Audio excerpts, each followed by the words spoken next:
everybody knows the guest we have on today, but I thought before we get into the questions for you, Karan, I will do a little bit of an introduction.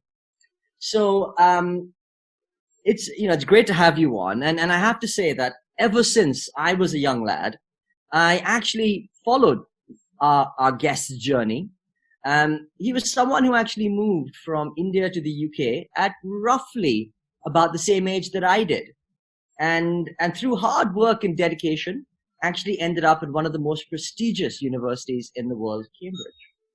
And look, it was from there that he launched an even more ambitious and audacious plan, should I say, to create one of the world's leading beer brands, Cobra Beer.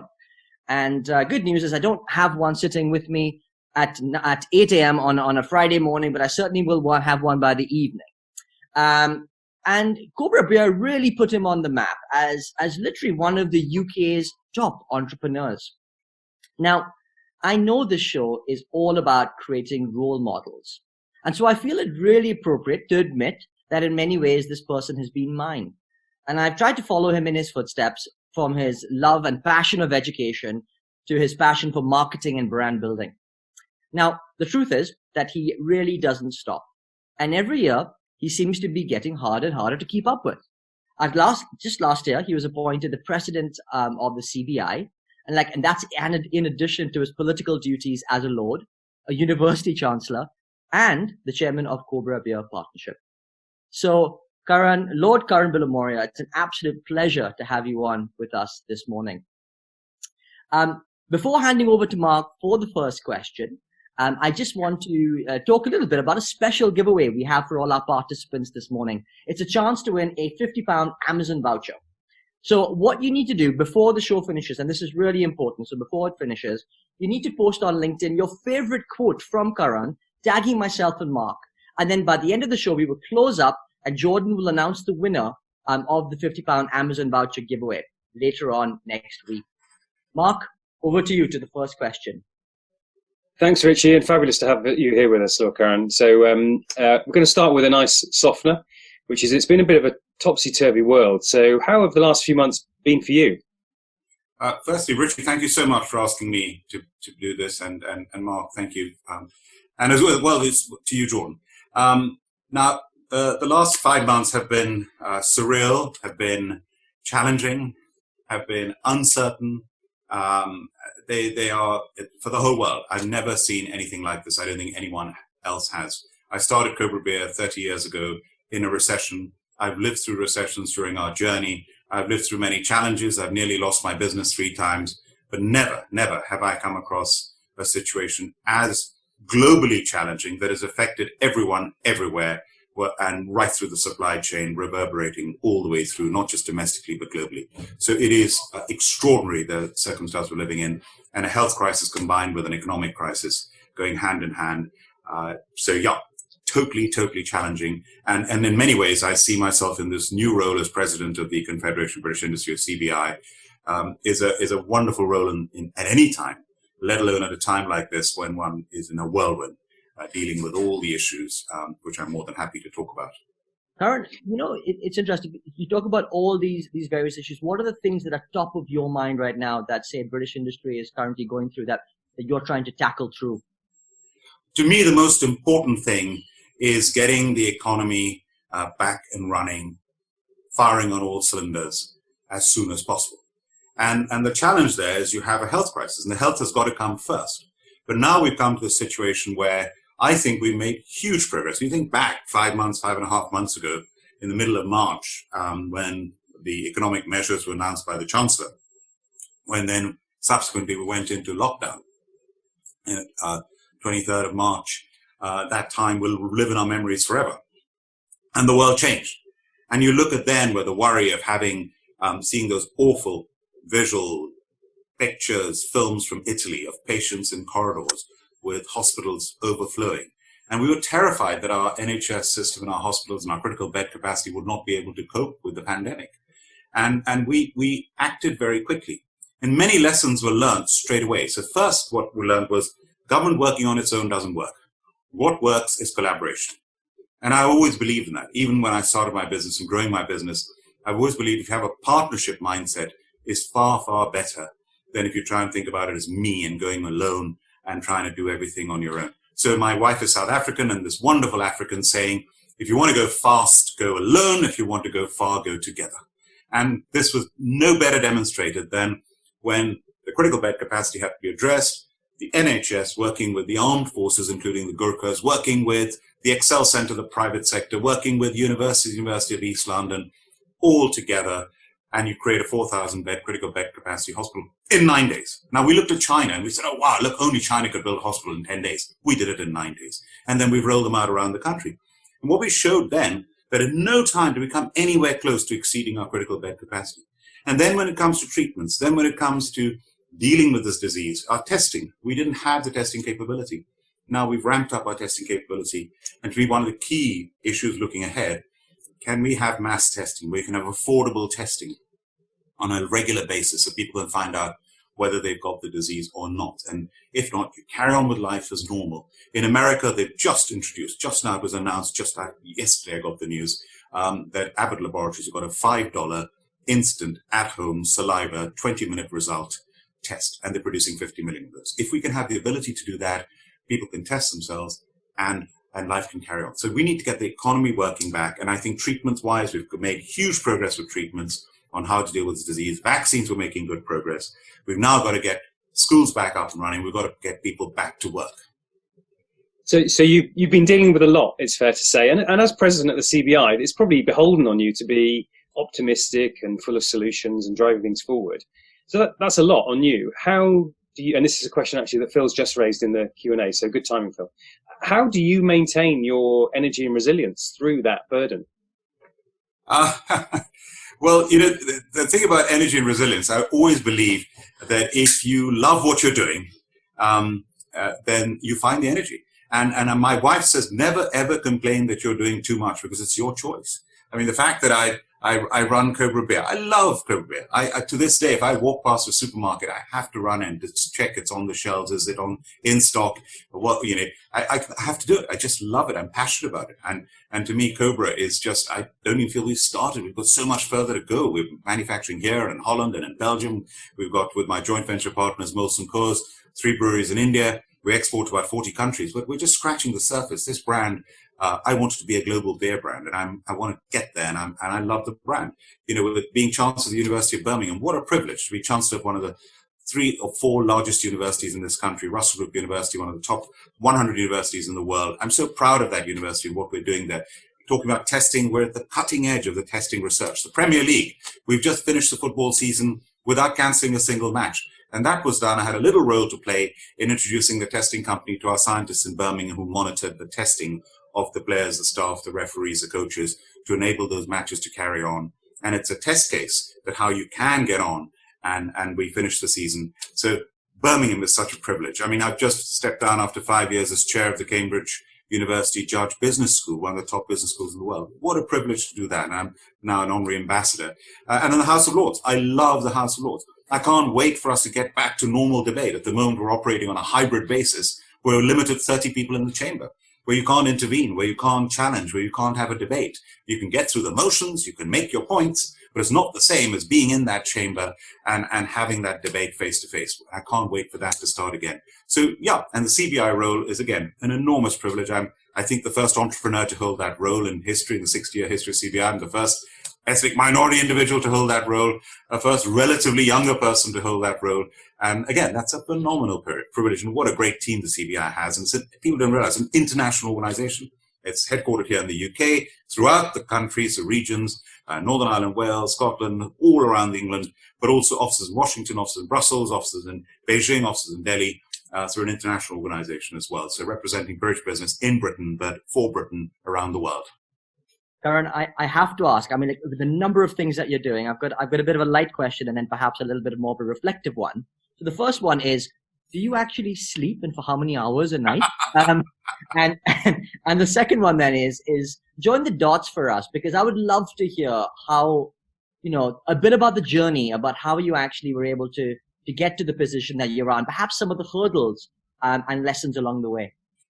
Yeah, I mean, when it comes to sleep, by the way, it's a very individual thing. So there's no point in me saying I can get by on 4 hours of sleep a night. which I do from time to time. I don't recommend it. I think you should try and get a good 6 hours if you can. But I know that when I go through those days when it's 4 hours or sometimes even 3 hours, 5 hours at a stretch, you do need to catch up at least once a week. So, it's important to be balanced, and exercise is very important. I really do believe that it is important to stay fit, and also to be able to switch off. That's the other challenge. I think many people find it difficult to switch off.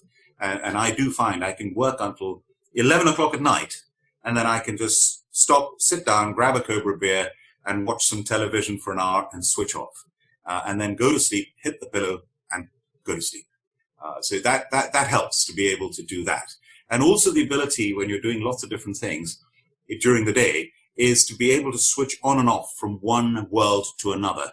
So you're absolutely immersed in the CBI issue. The next minute you're speaking in a debate in Parliament. The next minute you're dealing with something with Cobra Beer. The next minute you're dealing with something University of Birmingham. So the ability to be able to switch off and switch on to different matters. And yet keep going. These are things I suppose one learns with experience. And when it comes to journey, I think it's to me first and foremost, education was the most important thing. So both sides of my family, going back to both my grandfathers were educated here in the UK. My mother went to university here, and so I knew from my early childhood I would come to study in England. It was just a matter of course, and I found that was really important.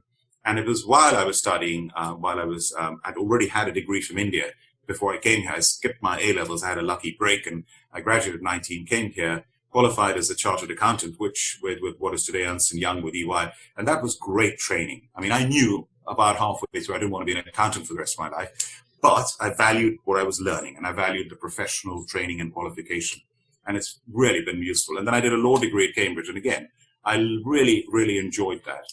I enjoyed my time there, and law has been a very useful subject to learn. And that's when I came up with my business idea for Cobra Beer while I was a student. And then you take that decision, that leap, to not be a banker, not be an accountant, not be a lawyer, and to actually go and start your own business. And that does take guts. And I think entrepreneurs, there's one word that sums up entrepreneurs more than any other, is they have guts. They have the guts to do it in the first place, which means giving up all the other opportunities you may have and career opportunities, but they also have the guts to stick with it when others would give up. And then it was a journey of starting with no money, just two of us, my business partner, Arjun Reddy, and I, starting with nothing, and a 295-pound battered old car called Albert, a Citroën de Chevaux. And that's how we started going door-to-door to the restaurants, selling the... You mentioned along the way nearly losing the business 3 times, I think you said. Yes. Can you give us a bit of an insight about the ups and downs through those times? Yes, I think, again, it's very relevant to the crisis that we're living in now. Who would have predicted in December, let alone, I might say January, that we'd have a global pandemic where the whole world would come to a standstill, where we'd be in the worst recession ever, where the economy's gone down by over 20% in this country? Who would have predicted that in January or December? So most crises come out of nowhere, and they're not necessarily predictable. And I found that the 3 times were very different. The 3 times I couldn't necessarily have predicted. It's a question of how you deal with the crises that is important. And that I've learned, having reflected on it, can be quite consistent. And it applies to a country as much as it applies to a business, whatever size that business is. And I found that the 3 things that managed to get me through each of those crises, although they were all very different, one was having a strong brand. And I think having a strong brand is so important. And, what is a brand? I mean, with Molson Coors, when I joined and we'd had the joint venture, I remember we had a secret meeting at a hotel, one of those airport hotels near Heathrow, so no one would know we were having this meeting. I remember in that meeting, they said, we want to do this deal, joint venture with Cobra, for 3 reasons. 1, we like you, the entrepreneur, we want you to stay on as chairman permanently. 2, we like your team, and we'd like your team to join us. And 3, you have an extraordinary brand. And I said, oh, thanks for the compliment. They said, no, we actually categorize an extraordinary brand as having certain characteristics. So one is, an extraordinary brand is based on an undeniable brand truth. In our case, that extra smooth, less gassy taste and platform that enables Cobra Beer to be the best beer to go with any food. So brewed smooth for all food. The next is an extraordinary brand lives by and is consistent with its values, never takes any shortcuts. The third thing is extraordinary brand has an instantly recognizable and iconic look. So if I asked all of you to just shut your eyes, you should be able to visualize a bottle of Cobra Beer and the Cobra branding or the colors. So the iconic look is important. The fourth is an extraordinary brand delivers a relevant and consistent experience. So no point being a one-day wonder. Can you produce hundreds of millions of bottles and pints of beer a year and have each one of them tasting as good as the last one and the same as the last one? Not easy. It's very, very difficult to do that. Can you, in our case, I'm sorry to boast, 121 gold medals, one of the most awarded beers in the world. I'm really proud of that. The fifth thing is an extraordinary brand builds extraordinary brand champions. And this is the most important one. When you've got that, you've cracked it. You've got people who love your brand, who seek out your brand, who are disappointed when it's not available or not stocked or out of stock. And finally, an extraordinary brand delivers extraordinary profits. And there's no point doing all this unless it delivers the results. So we have an extraordinary brand, and I think you apply that to the UK as a country. We as a country are an extraordinary country. 1% of the world's population, and just look at the strength of this country. Hardly any natural resources. North Sea oil and gas is diminishing. So what do we got? We've got phenomenal capabilities as a country. We've got institutions that are embedded in this country that in many cases are centuries old. They're not difficult. You can't switch on those things. We've got value and cultures and the best universities in the world along with America, the financial services, our culture, our music, our cinema, our art, our museums, our advertising agency, the best in the world, our lawyers, our accountants, our manufacturing, our advanced manufacturing, our aerospace industry, our beer, you name it. We have the best capabilities in the world and a great brand and a global brand. We're not a superpower, but we're a global power with influence, with hard power and soft power. So you've got a strong brand that can help you get through. Next is you've got to have a great team. And I've got wonderful, loyal team members, many of who've been with me, some over 25 years. People like Samson Sohail, my head of sales, my right-hand person. Without his support, I wouldn't be here talking to you. My wife, if you have family that supports you. My wife, I met her 1 year after I started Cobra. She's been by my side through all the ups and downs of this journey. And without her support, I wouldn't be here talking to you. So the support of your team and your family, if you have family to support you. And finally, actually, probably the most important is the right values. You get through a crisis if you operate with integrity. And it's better to fail doing the right thing than to succeed doing the wrong thing. And again, Britain, if you think about it, is a country that has historically been respected for its values. Where do people come for the fairest trial with the best courts and the best judges and the best lawyers in the world? They come to the UK. So the UK has these three characteristics. So I think as a country, we can endure this crisis as I have been able to with my company with these three things: brand, team and family support, and values and integrity. Karan, that's what an awesome answer. And I love those 3 points. Just for everyone who's watching in, remember to post your favorite quote from Karan. He's already given us some amazing gems. So post from quotes from Karan to win that £50 Amazon voucher. Karan, a lot of people ask me pretty often, being an entrepreneur myself, is now a good time to start a business? And I would love to get your point of view as to what you think. And two, what are some of the skills or attitudes that someone needs at this point in time if they were going to go down that road? There is always a good time to start a business. I started in a recession. Now, look at the opportunities that are presenting themselves to us. There are people who are sadly losing their jobs. The way we're flattening the health curve, we've got to flatten the unemployment curve as well. And sadly, there has already been unemployment. There may be more. We hope not. But if you have, people are starting businesses. People are seeing opportunities even now. With the Indian restaurants, for example, they were in such a difficult position, the curry restaurants. We supply 7,000 restaurants. And from the lockdown, basically a few of them did takeaways, but on the whole, their businesses were shut for months. And people saying, oh, thousands of restaurants will never reopen.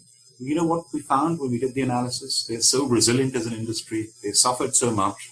They were doing voluntary deliveries to the NHS, preparing meals when they had no revenue and going and personally delivering them to the local hospitals, to the nurses, to the doctors, to staff of the hospitals. We had a promotion for saving for COVID-19 victims in South Asia with the Prince of Wales's charity, the British Asian Trust. Here are restaurants who opened up to do takeaways, to have the big curry night in, and we raised tens of thousands of pounds. And even in adversity, if you've got the right values you want to put back in the community and you're resilient. So what happened at the end of all this? We analyzed it. more restaurants have opened up in this period than have closed down. And it's less than 50 restaurants that have actually closed down. And they're so resilient. And people are opening restaurants at a time when you think you're going to be, thousands of them are going to be shut. So that's resilience. That's people seeing opportunity. That's pioneering entrepreneurship that I could see in my own industry, in my own business. So I think they're great opportunities. I think people need to look for them. And what are the basics? The basics are you're going to be spotting something where you are dissatisfied as a consumer, for example, and you think you can do it differently, you can do it better. I mean, I hated fizzy lagers. I love real ale, but I couldn't drink real ale with food, and I couldn't drink fizzy lager on its own, let alone with food. And I said, let me produce a beer that has the refreshment of a lager, the smoothness of an ale combined, that will go with all food and be really, thank you, there we are. And we'll go with all food and have a globally appealing taste. And that's how I came up with the idea for Cobra Beer, in an industry, beer that has been around for millennia. I mean, the big famous beer brands have been around for hundreds of years. Stella Artois is the 14th century. Kronenberg, 1664. Grolsch is 400 years old. So, you can still come up with something different and better, even in a really well-established ancient industry like beer. Look at now the phenomenal opportunities that we have with technology, with communication, with travel. There's so much that we can come up with different, better. And again, what is the best definition of luck? I've attended 3 business schools through executive education, Cranfield School of Management, London Business School, and Harvard Business School. And the best definition of luck I've heard is in the Harvard Business School classroom, luck is when determination meets opportunity.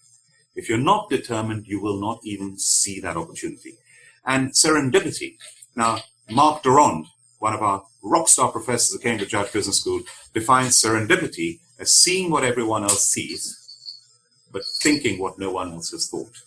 Seeing what everyone else sees, but thinking what no one else has thought. So you can get lucky if you're determined. And there are lots of opportunities, even in this time of adversity. And to your question, Richie, the most important thing I've found in life is when we hire people as well, we hire for will rather than skill. Ideally both, but it's the will that's more important. It's the attitude that is the most important thing. You've given us a little insight into how you came up with the taste and the recipe, which is so synonymous with the brand. I've got a question that builds on that from Elizabeth, which is how did you come up with the idea for Cobra itself? So was it a eureka moment, the name itself, or researched, or something that evolved? So we're talking about the name specifically. The name specifically. Yeah. So and now, again, there's so many lessons I could share with you on this journey. And one of my favorite sayings is, good judgment comes from experience, and experience comes from bad judgment. So you've got to make those mistakes and learn from the mistakes. And one of my first mistakes was to do with the name. We could have chosen any name, and the brewery said, look, we don't have a suitable name for you. We'll make the beer, come to the brewery, work with our brewmaster, develop this beer from scratch. We don't have the recipe you're looking for. We literally create it from scratch and come up with your own name. So we went through hundreds of names, brainstorming sessions, and we chose a name. I went to the brewery. They introduced us to their printers. We handed in the artwork, and quite frankly, I forgot about the name, and I focused on getting this liquid in the beer right. And then when it came to bottling, my partner Arjun, who was holding the fort in London, said, Karan, I'm trying to pre-sell the container before you ship it. And I said, great, well done. And he said, I can't sell a single bottle. I said, what's wrong? He said, they don't like the name. I said, what's wrong with the name? The name we had chosen was Panther, as in leopard. And I can picture the label. It was the eye of a black panther, very coolly designed. And what's wrong with Panther? Why don't they like Panther? He said, I don't know. They don't like it. So then I said, well, we went on with discussion for a while, saying, well, who cares what they think? It's our brand, it's our name. And this went on for a while. And then he said, look, we can carry on, but I won't be able to sell it. So then we said, okay. I remember we had a debate. There was a name that came a close second. And I can't remember the name. Just look up the list. And he said, I've already done that. It was Cobra. I said, yes, I remember Cobra. Cobra, that was it. I'll tell you what, you go and ask these same people, will they buy the beer if it's called Cobra? I'll go to the printers to see if they printed the labels. The next morning on the way to the brewery, first time and only time in my life, I went hoping something was not done. Normally you're chasing something to be done. And have you printed those Panther beer labels? And they said, no, we're waiting for the brewery to tell us, don't print them.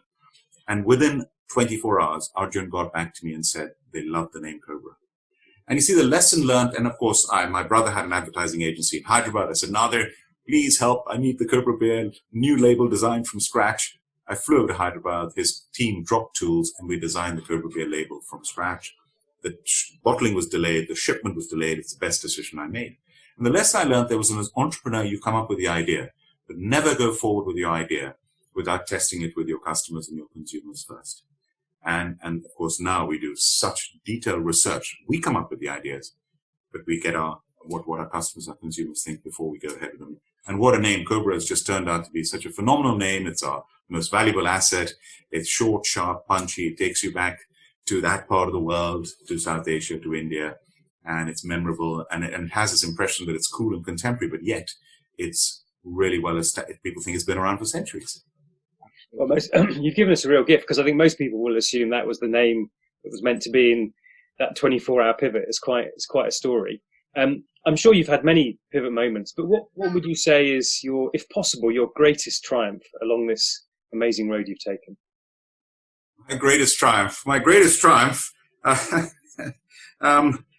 I would say is actually, yes, I'm really proud to have built a household name that everyone in this country knows. Every corner of the UK, people know Cobra. They love the brand. They love the beer. And I'm very proud of that. And that is something that is there forever. And that it does make me very, very proud, from nothing to have done that with no money, with no experience in the industry.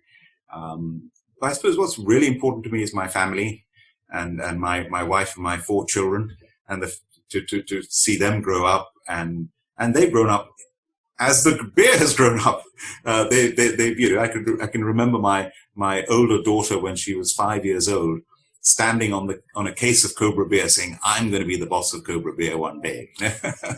So who knows? but it's my family that's so important to me. And I think this is where, whatever one's doing in life, however busy you are, whatever your career is, you've got to get your priorities right. And family's always got to come first. Karan, I want to touch on your political duties around being a lord. I mean, is there a story behind how that happened? And what are some of the key things that you're driving for and striving for as part of that? It's just such a phenomenal thing to be a part of your repertoire.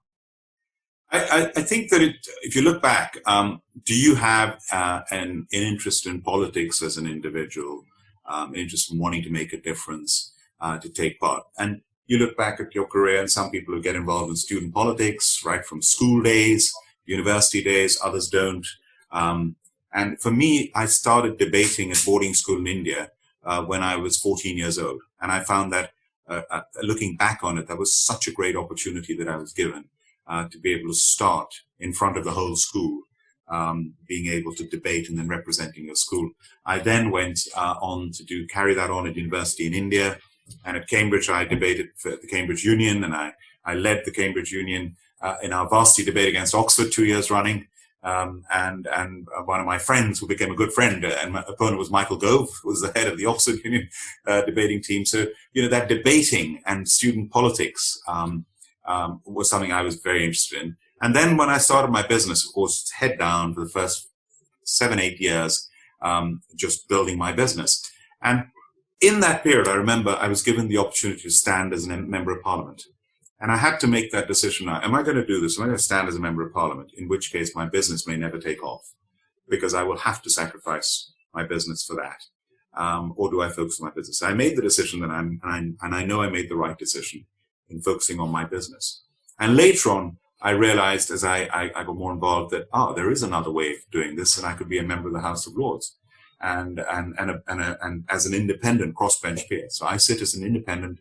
I'm not a member of any political party. And so you can say exactly what you want to.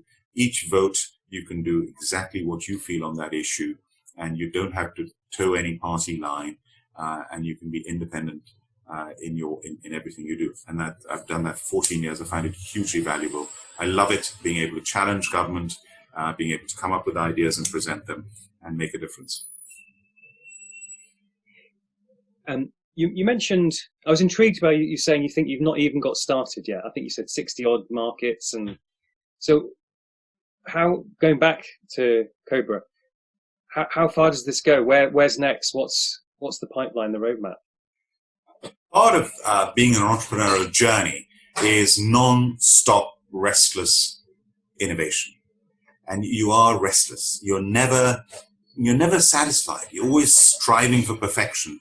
You always want to do more, come up with new ideas. So, and with Cobra Beer, you might not know it as a consumer. I'm constantly perfecting the product in every way that I can. You wouldn't even notice it.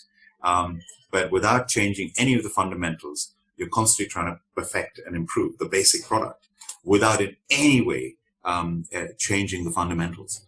Side by side, you're trying to come up with new ideas, new products. So, for example, we came out with a non-alcoholic Cobra, Cobra Zero. We've come out with a gluten-free Cobra. We've then brought out a beer we brew in Belgium at one of the most famous breweries. It would be the sort of Ferrari or Lamborghini of breweries in Belgium, a 200-year-old brewery, where we brew King Cobra in a champagne bottle, double fermented. So the beer, lager beer, double fermented with an ale yeast, unpasteurized with an 18-month shelf life, which is the most phenomenal product. We've come up with that. And then we've come up now with an India Pale Ale. So with the whole craft beer boom, what I found is I love that. I love the fact that we've got thousands of craft breweries now, lots of variety of beer. But I found there's a gap. And the gap is a lot of these craft beers, the majority of them are IPAs, India Pale Ales. And the majority of the IPAs, not a majority, just about all of them, are just too bitter in their taste. And they don't go with food at all. And a lot of them are so bitter that you've struggled to finish a whole glass, let alone a pint. I said, well, how can I produce an IPA? And I'm an Indian beer, originally a beer of Indian origin. How can we produce an IPA that is so smooth and drinkable and yet is a traditional ale that goes with all food as well as Cobra Beer does? And we've done it. And we've created Malabar Blonde IPA from Cobra that is the most drinkable IPA in the world by far. So and I've got another two ideas in the pipeline at the moment as well, which are revolutionary ideas that we're working on. Karan, you talk a lot about the new ideas, constantly looking at, and the term that I think you kind of used a few times was it's the gap. How do you identify? Are you walking around kind of constantly looking for this new gap in ideas? How does that kind of come to you? It feels like it's just natural that you kind of identify things and then go and do them. Well, you will always spot gaps in the market and a market in the gap. So that's what you've got to constantly do. And if it's having this attitude that what I spoke about, serendipity. You're seeing what everyone else sees, but thinking what no one else has thought, because you're in that mindset. You're determined. You're trying to get lucky. You're trying to see those opportunities. And because you're determined, you hopefully see some of these opportunities. And it's also being passionate about what you do. I have my, you do this fantastic work with marketing, with your school of marketing. With marketing, I think is crucial. The ability to sell is so important. It's one of the most important skills in life. And I think everybody should learn how to sell. And I remember looking back on it. When did I learn how to sell? When I was at Cambridge, standing for the Cambridge Union elections, you'd have to go door to door. And all you had were the number of room numbers of everyone who's a member of the Cambridge Union. And then you had to knock on a door to a complete stranger and convince them to vote for you. They're selling. So, and then there was no shortcut to the hard work. You had to go, whether it was rain or snow, on your bike, college to college, up and down staircases, and put in the hard work. And sales means hard work. And sales means convincing people to do something or buy something. The ability to sell is very important. Then marketing is so important. I have my 10 P's of building a business. So one is obviously the product. And you've got to have the right product at the right price. You've got to promote it. And at the right place. You've got to have it available. And those are the classic 4 P's of marketing. But I also have my extra P's. People. Most important thing in any business, whether it's B2B, B2C, services, manufacturing, people. My 6th P is finance, spelled PH. Without the money, you can't do anything. So, you've got to have finance. Finance is really important. Next is passion. Don't do it unless you're absolutely passionate about it. So many people live out their lives in a career just because they're working to earn a living, as opposed to working because they love every minute of what they're doing and they're passionate about it. Follow your passion, not your pension. The next thing is actually partnership. Have the partnership, the partnership attitude that I've spoken about earlier. The 4th thing is principles. Make sure that you do everything the right way with integrity and the right values. And finally, profit. it's got to deliver results. So those are my 10 P's of building a business, and applies to any business at any time. You mentioned restlessness, and that comes across in spades. Nature or nurture? Where do you think that restlessness comes from? With anything in life, there's some people who have a natural propensity or talent, whether it's being a musician or an artist or a sports person. But I do think you can actually train anything, including entrepreneurship. And a lot of it is making people aware of it. And I think one of the best examples of this, if we were in an audience, I would ask a question quite often that I ask in audiences around the world: how many of you think you're creative? And on average, less than half the hands in an audience anywhere in the world will go up. Just under half the hands go up. And the reason I ask that question is because I was told as a child at school, Karan, you are academically doing very well. Keep going. You should do well, but you're not creative. Why? Because I was useless at art, and I was hopeless at painting, and I mean, I'm useless. Not creative. I was forced to learn the piano. I passed grade 1. Please give up. Spare us. You're tone deaf. So, I was just told, and I believed I was not creative all through my youth. It's only when I became an entrepreneur and started my business that I realized that I'm actually really very creative and actually have it in spades, and it had been suppressed throughout my youth. So if only we could encourage our children from a very young age to have that confidence, to realize that they are creative, they can be creative, whether they become a civil servant or whether they go into marketing. That ability to be creative and innovative is one of the most powerful skills in life, and we all have it. It just needs to be exposed, nurtured, encouraged, and what a difference that would make. I think our GDP would grow exponentially if the whole country had the confidence to be creative. Yeah, that's a great thought. I heard that it all goes wrong at the age of 7, where schools tell kids to put down the crayons and the musical instruments and start to get serious, and then at that point in time stop practicing those muscles. Lovely to think of creativity in so many different dimensions. Richie, conscious of time, and any further question, final question from you maybe? Yeah, absolutely. Karan, I could talk to you all day, as you know, but there's a lot of young people at the moment going through turmoil, to be honest, A-level disaster zones and all sorts of things around the environment. It'd just be great to get just an insight or two from you about what advice would you give them at this moment in time before we close up. Thank you. And just before we finally close, there are 2 messages I'd like to leave everyone with. So let me know that time, and I'll just say these final words. But to answer this specific question, I think there is no running away from what a horrible time just about everyone has gone through. I despair when I think of what the children with GCSEs and BTECs and A-levels have just had to go through. I know of so many individual cases of children losing out on their places at their universities of choice. And it just seems so unfair.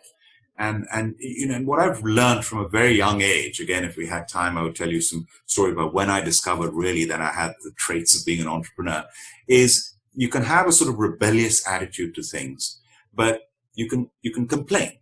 You can complain as much as you want to. Where's that going to get you? You can be dissatisfied as much as you want to. Where's that going to get you? It's if you convert that complaining and dissatisfaction into doing something about it. And that's the challenge, is if you can have that mindset where you say, right, I'm happy with this. This is not fair. This is not right. I've suffered as a result of this. No one can deny that. But what are you going to do about it? And if you take that attitude of what am I going to do about it, that's when you convert obstacles into opportunities. And again, if we had time, I could tell you example after example, the Cobra Beer journey of the number of obstacles we had, starting off with a big bottle Cobra, that converting that obstacle into an opportunity and being a first mover. And to this day, that big bottle Cobra is our number 1 selling SKU and the best selling big bottle on the supermarkets. And everyone does big bottles with Peroni or Heineken. And we were the first movers in that area. So I could give you lots of examples. Karan, that's a phenomenal piece of advice. That's absolutely brilliant. Karan, we're gonna run out of time now, so I would love to get your closing thoughts before we have to close. So two things, if I may. Thank you. I've really enjoyed this, and thank you for all your great questions, and I've enjoyed the discussion immensely. One is, I think it's very, very important, is never stop learning and always be curious. So one of my favorite sayings of Mahatma Gandhi's, which my younger son, in fact, told me, is live as if you're going to die tomorrow, learn as if you're going to live forever. So that learning never stops. And that, by the way, it's one of the best things of all the things that I do. I learn every day at CBI, House of Lords, at Cobra, at Chancellor of University. I'm learning the whole time. And I love that. And I'm lucky to have the opportunity. Finally, is particularly in this time, at any time, believe in yourselves and have that fundamental belief. Because as Mahatma Gandhi said, your beliefs become your thoughts become your words become your actions become your habits form your character, and your character determines your destiny. So thank you very much. Amazing, and thank you. Amazing note to end on. And I know, speaking on behalf of Richie, it's been inspiring for both of us, but also for the many people watching in. So I just can't thank you enough. Thank you for your time this morning. Thank you, Richie. Just as an outro for everybody, for next week on the show, we have PR legend Andrew Block, founder of Frank, which is one of the most well-respected and award-winning agencies.